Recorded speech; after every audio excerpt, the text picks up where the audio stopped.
Bonjour chers amis et bienvenue à Pèlerin d'Espérance. Bonne, heureuse et on pourrait dire aussi sainte année à chacun et chacune. Cette année qui est particulière, vous savez que 2025 est une année sainte de l'espérance. Et en débutant notre émission, nous avons pensé vous proposer de regarder ensemble qu'est-ce que c'est qu'un jubilé. Le mot jubilé vient de la trompette qui annonçait les rassemblements à l'époque. Jubilé, c'est le nom d'une année particulière. Il était proposé comme l'occasion de rétablir le rapport correct avec Dieu, entre les personnes, avec la création, et impliquait la remise des dettes, la restitution des terres aliénées, puis le repos de la terre. L'Esprit du Seigneur est sur moi, c'est pourquoi il m'a consacré par l'onction et il m'a envoyé porter aux pauvres l'annonce heureuse, à proclamer aux prisonniers la libération et aux aveugles la vue, à remettre en liberté les opprimés et à proclamer l'année de grâce du Seigneur. Ces paroles de Jésus sont également celles devenues des actions de libération et de conversion dans le quotidien de ses rencontres et de ses relations. C'est en 1300 que le pape de l'époque, Boniface VIII, a convoqué le premier jubilé de l'ère chrétienne, également appelé année sainte, parce que c'est un temps où l'on expérimente que la sainteté de Dieu nous transforme nos relations. La cadence a changé avec le temps. On est passé des jubilés aux 100 ans, aux 50 ans, et maintenant c'est aux 25 ans. Alors c'est pour ça que 2025 est une année particulière. Et la manière de célébrer cette année a également été différente. À l'origine, elle coïncidait avec les visites aux basiliques romaines de Saint-Pierre et de Saint-Paul, puis avec le pèlerinage. Et par la suite, d'autres signes ont été ajoutés, comme celui de la porte sainte, ou encore, par exemple, de se donner le pardon, l'indulgence plénière. Alors, 2025 sera donc pour toute l'Église le jubilé de l'espérance. Au plan régional, vous savez que c'est le mercredi 22 janvier qu'à la cathédrale de Bécomo, à 19h, l'évêque nous convoque pour le lancement diocésain, le lancement régional de ce grand événement, avec toutes sortes d'activités qui vont se dérouler tout au long de l'année. Et nous, au plan local, vous savez qu'à chaque mois, nous avons des invités. Et c'est le cas aujourd'hui de Marie-Ève Boivin qui vient nous rencontrer. Bonjour. Allô, allô. Merci d'être là. Ça fait plaisir. Marie-Ève, toi, tu es directrice générale au Câble Nordais. Tu vas nous aider à atterrir au plan local de ce que le Jubilé nous propose et vous le faites à l'année, vous autres. Depuis quand tu es directrice générale? Au Centre d'action bénévole, je suis en poste depuis... je suis rentrée en 2016, mais à la direction depuis 2020. D'accord, ouais, d'accord. Voilà. Alors, tu es en mesure donc de nous éclairer aujourd'hui. Quel est ton rôle dans l'organisme, Marie-Ève? Bien, en fait, là, on va en parler tantôt, mais il y a différents services qui sont offerts par l'organisme. Donc, c'est de m'assurer que les services sont offerts de façon qui sont maintenus, qui sont offerts avec une bonne qualité. On a quand même plusieurs employés. C'est de m'assurer là, que tout va bien au sein de l'équipe, que les services sont là. C'est vraiment un rôle de gestionnaire. Gestionnaire, coordination. Coordination, c'est ça. Là, il y a l'aspect financier aussi. Là, on a quand même des budgets à respecter. Donc, tout ça là, doit être respecté. Donc, c'est cet aspect-là plus au niveau de la direction. D'accord. Et quels sont-ils les services que le Nordais offre à la population? On a plusieurs services. Je pense principalement au maintien à domicile. Dans le maintien à domicile, on a la popote roulante qui est offerte 4 jours semaine. On a l'accompagnement transport pour les rendez-vous médicaux à l'extérieur de Forestville. On a les centres de jour aussi. On a un centre de jour pour les personnes âgées. On a un centre de jour, le Murmure également, pour les gens là, qui peuvent vivre des problématiques en santé mentale. On offre également, je pense, au service de secrétariat, des fax, des photocopies, des choses comme ça, les impôts pour les personnes à faible revenu. On a la friperie également qui est située dans une autre bâtisse au 15 2e Avenue. Un magasin, on va dire, peut-être de type général, vêtements, accessoires de cuisine, accessoires pour les enfants, les bébés. On a le frigo communautaire qui est à même cette bâtisse-là. Il y a les dépannages alimentaires aussi qui sont offerts chez nous, là, au Nordais. On a le travailleur de milieu qui est là pour aider nos aînés également. J'espère que j'en échappe pas, ça ressemble à ça. Donc, on pense aux personnes qui vivent avec la fragilité, avec le besoin, avec le manque, qui trouvent chez vous un soutien, un appui, en quelque sorte. Hein? Oui, effectivement. Oui, c'est notre clientèle majeure, on peut dire que c'est les aînés. 70% des gens, là, notre clientèle, c'est des aînés. On a quand même un 30% de clientèle dite un peu plus générale là, qui peuvent avoir besoin de façon ponctuelle ou occasionnelle. Mais notre majeur, c'est vraiment les aînés. Excellent. Marie-Ève, donc la clientèle joue dans ce domaine-là. Est-ce qu'on pourrait présenter en quelque sorte une journée type d'un centre de jour pour aider les gens qui nous suivent à la télé là, de comprendre? Oui, en fait, un centre de jour, autant là, pour nos aînés que pour le Murmure, on a 4 jours par semaine de centre de jour. C'est 4 groupes différents. On offre le transport. On va chercher les gens à la maison. Ils arrivent chez nous, là, dans nos locaux, vers 10 h le matin. Ça s'installe, ça prend un café, ça placote, ça discute entre eux. On offre le repas du midi également. Là. Moyennant des faibles coûts, il faudrait voir avec nos coordonnatrices respectives, là, mais c'est à faible coût assurément. Ils mangent ensemble et dans l'après-midi, c'est des activités de maintien des acquis, stimulation cognitive, des discussions de type général. Ils finissent la journée souvent là, avec des jeux peut-être un peu plus relaxants si on veut. Et le retour à la maison se fait vers 3 h, 3 h 30. D'accord. Je dévie un petit peu, mais le Nordais est aussi impliqué par rapport à ce qu'on appelle la soupe populaire ou soupe solidaire, je pense. Quel est votre rôle à cet égard? En fait, effectivement, c'est un nouveau projet. À l'automne dernier, on était en projet pilote. C'est quelque chose qui fait partie d'une organisation de plusieurs représentants de la communauté, là, différents organismes. C'est une soupe populaire qui est offerte 2 fois par mois. De notre côté, on est là également, on fait partie de la soupe populaire. On peut préparer des repas, on organise le tout, on est là, on est un petit peu... c'est nous qui reçoit les sous, les dons et tout ça, qui par la suite là, est en mesure de distribuer ou d'offrir, de pouvoir gérer un petit peu la facturation et tout ça. Mais on est vraiment là à titre là, d'organisme au sein de cette équipe-là pour pouvoir offrir cette soupe-là.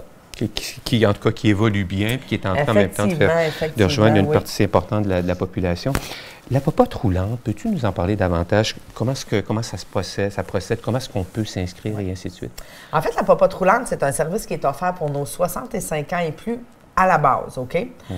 Assurément que si on a des références des intervenants là, du CIS ou d'autres intervenants du milieu qui nous mentionnent qu'une telle personne, elle a 61 ans, mais elle a une problématique de santé qui ferait qu'on pourrait l'aider, on va ouvrir, là, OK, les portes.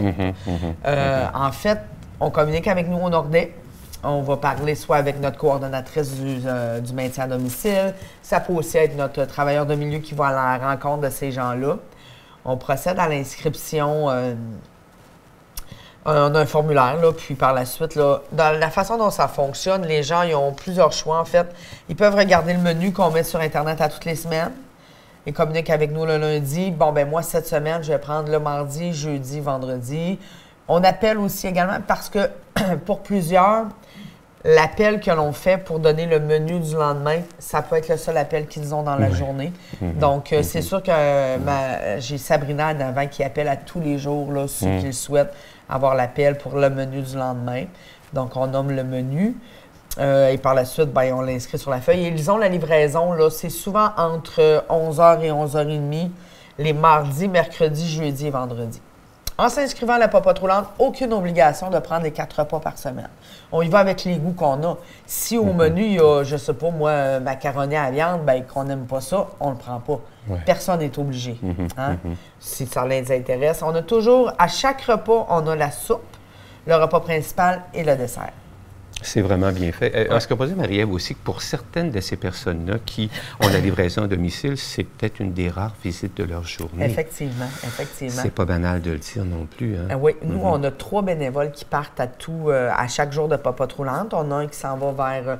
parce que nous, là, le câble Nordais, je ne l'ai pas mentionné tantôt, mais nous, on couvre le secteur de Longue-Rive à Colombier. Donc, c'est notre secteur là, principal. Jusqu'à la rivière Berzimis. Oui, c'est ça, exactement. D'accord, OK. Alors, j'ai quelqu'un qui part pour Portneuf, Longue-Rive. On a quelqu'un qui fait Forestville. Sinon, Saint-Marc-Colombier là, pour l'autre côté. Ces personnes-là, oui, on les appelle nos bénévoles sur la popote roulante. C'est des gens qui qui prennent le temps de rentrer, d'offrir, de donner le repas, puis ils prennent le temps de jaser. C'est déjà arrivé qu'on a eu besoin de faire des interventions suite à la livraison d'une popote roulante parce que monsieur, madame avait un malaise ou notre bénévole s'en est rendu compte, oui. Ça fait partie de la fragilité, en fait, hein, le service complète. On s'inscrit donc à quel numéro? Vous pouvez communiquer au Nordais au 418-587-4226. Merveilleux.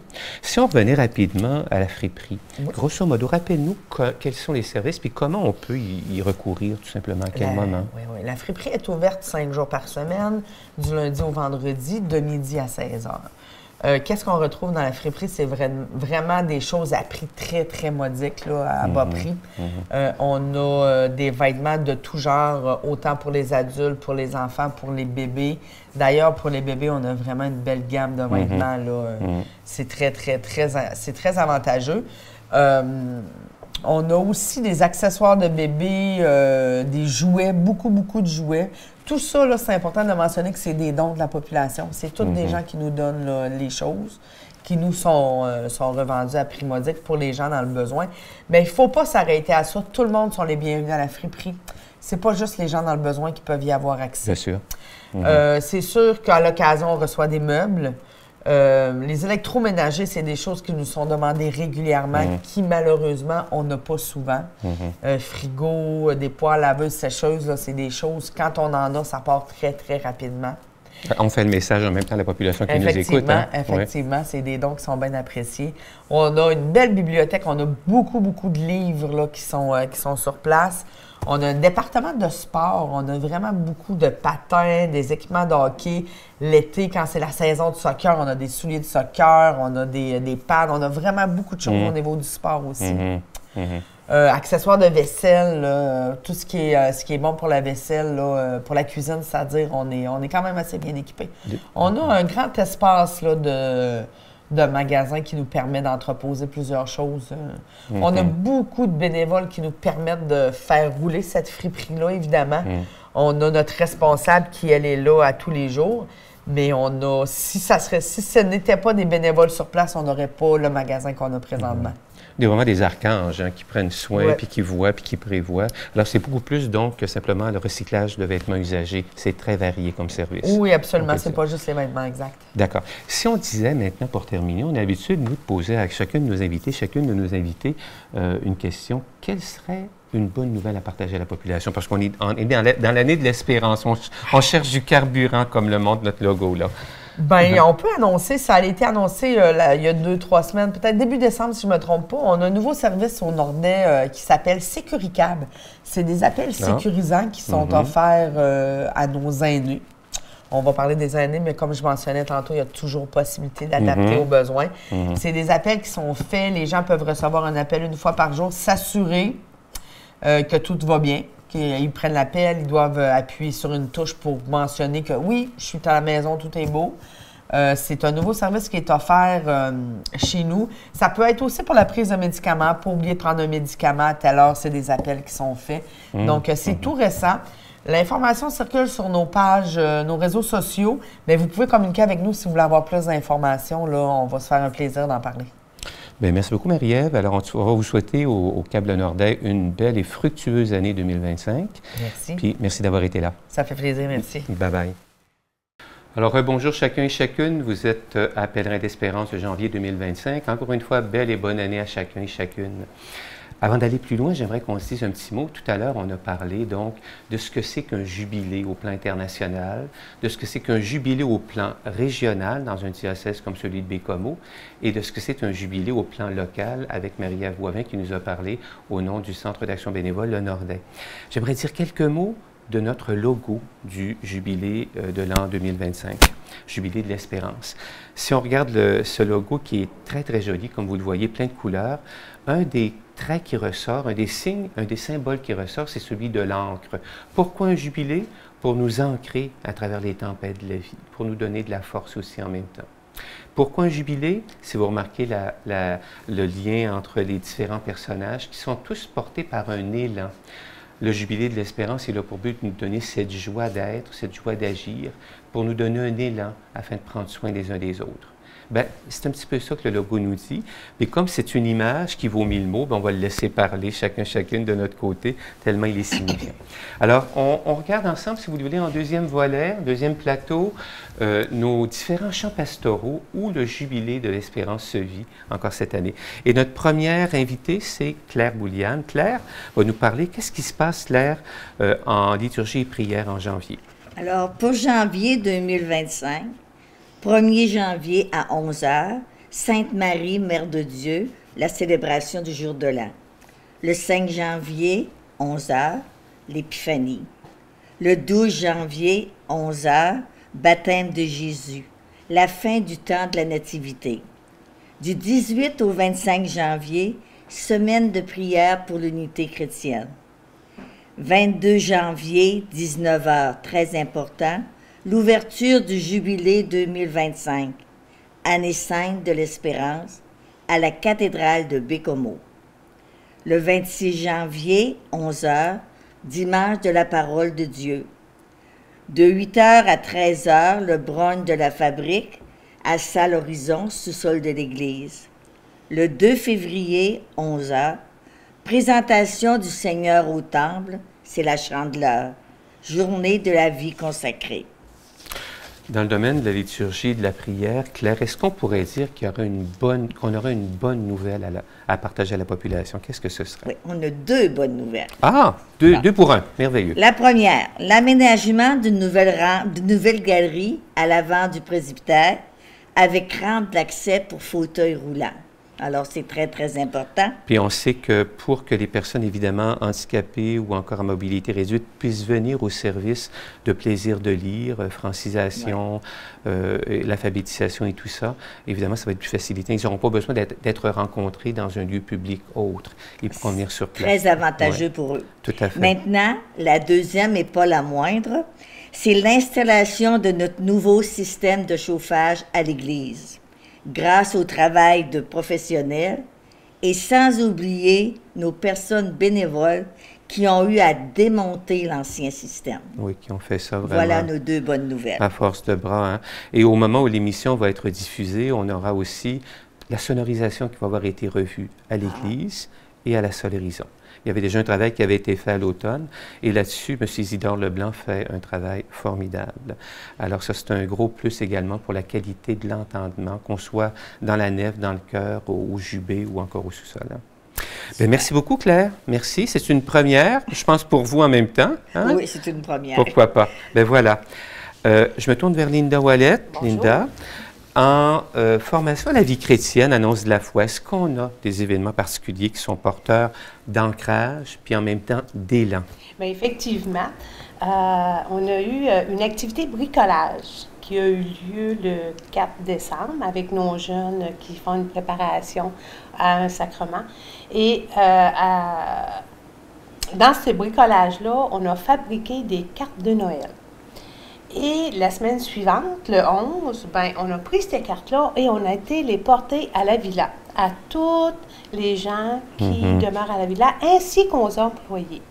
Et on a vu, les gens, là, on a été tellement bien reçus, là. C'était vraiment, là, les gens, ils étaient contents, là, ils voyaient ça, là, ils voyaient les jeunes, là, c'est quand même, on avait quelques jeunes, là, ils étaient vraiment contents. Puis, je vais revenir un peu sur l'activité bricolage, OK? L'activité bricolage, ça se fait un soir, OK? Et on dit à nos jeunes, apportez un ami. Apportez un ami, puis venez bricoler. Puis, quand ils sont là, mais là, ils sont entre eux autres, puis là, ils échangent, ils parlent entre eux autres de ce qui les intéresse, mais en faisant quelque chose, OK, qui est pour la communauté aussi. Ils s'en rendent pas nécessairement compte, parce que les jeunes, ils sont ensemble, puis là, ça jase, puis ça placote, puis ça a du fun, puis ils sont heureux, là. C'est pas très encadré, là. Si on leur donne des choses, on dit, mais vous bricolez. Mais c'est un espace entre eux, entre jeunes, puis ils sont pas... Nous autres, tout ce qu'on supervise, c'est qu'ils ne se blessent pas, puis c'est parce qu'il faut qu'il y ait de l'alcool chaude, ou, on fait attention. Et on a redonné à la communauté, nous, je trouve ça beau, c'est quand on a été allé à la Villa. Parce que ça faisait plusieurs années qu'on n'était pas allé, la pandémie, entre autres. Ça nous avait vraiment là, coupé le sifflet, comme on dit. Et ça a été vraiment là, une très belle expérience pour eux autres. Il y en avait qui étaient déjà allés, mais il y en avait que c'était la première fois. Contact avec des grands-parents. Oui, bien sûr, bien sûr. Ouais. C'est toute une autre génération, là. C'est vraiment, là. Et il nous a resté des cartes de Noël et d'autres bricolages. Ça fait que ce qu'on fait, ben nous, à l'église, un dimanche, ben on offre aux gens qui viennent d'acheter la production de nos jeunes, puis ça nous permet de ramasser avec les sous. Bien, là, nous, on achète de la liqueur, pas de la liqueur, mais des jus, des bartendes, là, pour quand ils viennent à chaque semaine. Là, après l'école, là, ça leur prend un petit boost là, pour pouvoir continuer les apprentissages. Donc, en pleine grève des postes, vous vous êtes transformé en facteur de bonnes nouvelles puis de petits mots doux. Oui, ah, c'est beau, c'est beau, ça fait du bien. Merveilleux. C'était vraiment apprécié. C'était beau à voir.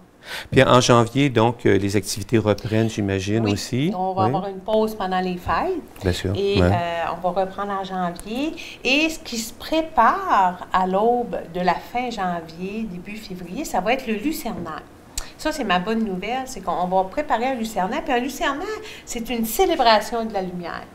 Hein? Ça fait que le soleil il est là plus longtemps. Ça fait que nous, on va célébrer la lumière et on invite tous les gens, là, c'est sûr, là, à venir célébrer avec nous. Là, puis probablement que nos jeunes vont être là aussi, parce que c'est très impressionnant pour les jeunes. Oui, c'est ça. Mais je vous en parlerai plus le mois prochain. Là, on pourra dire là, dans la bonne nouvelle comment les jeunes ont trouvé ça, peut-être. Là. On aura gagné 1 heure de luminosité, puis on va le célébrer dans la joie. Oh oui!